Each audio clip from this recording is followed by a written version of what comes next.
Мен кыз кезимде ушунчалык эмгекчил, ушунчалык бир позитивде жашаган, ушундай бир күчүм көп, энергиям көп. Негизи бардык эле айымдар ошондой болот эмеспи? Кыз кезиңде ушунчалык эргүү менен дүйнөнү башкача көз караштан карайсың, бардык нерсе оңойдой сезилет.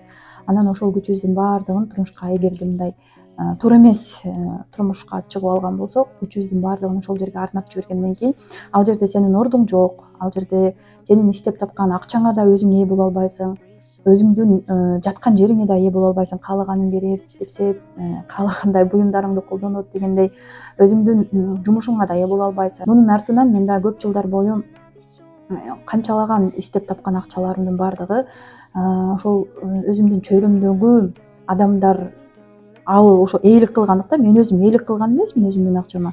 Тескерисинче башка адамдар ээлик кылып жүрүшкөндүктөн акырында барып акча тапкан эмне кереги бар деп баштадым да. Биз өзүбүз маани бербейбиз, баары акча керек дей беребиз, бирок эмне кереги бар? Баары бир акча тапсаң деле уруш чыгат, же болбосо талаш болот, тартып алат, өзүңө бир буйрук алгандан кийин эмне кереги бар деп ой жүгүртүп баштайсың. Ошол оюңду кээде аңдап түшүнбөй каласың дагы. Кайра эле акча табууга умтула беребиз, жумуш издейбиз, башка бир кошумча жумуштарга киребиз, изденип баштайбыз акча табуунун жолдорунчу. А бирок биздин глубинабызда, түпкүрүбүздө, жан дүйнөбүздүн түпкүрүндө же болбосо подсознанияда ушундай бир вопростор бар да. Эмне кереги бар?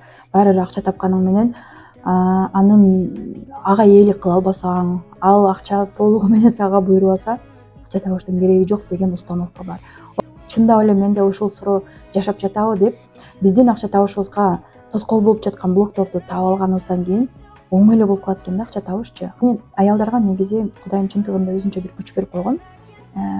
Оңой эле өздөрүнүн эмоциясы менен, өздөрүнүн энергиясы менен акча тапканга жолдорун көрсөтүп койгон. Ал үчүн аял ошол духовный жактан аябай өсүп, жетилип, аң сезимдүү түрдө ар бир проблемага көз жүгүртүп караш керек.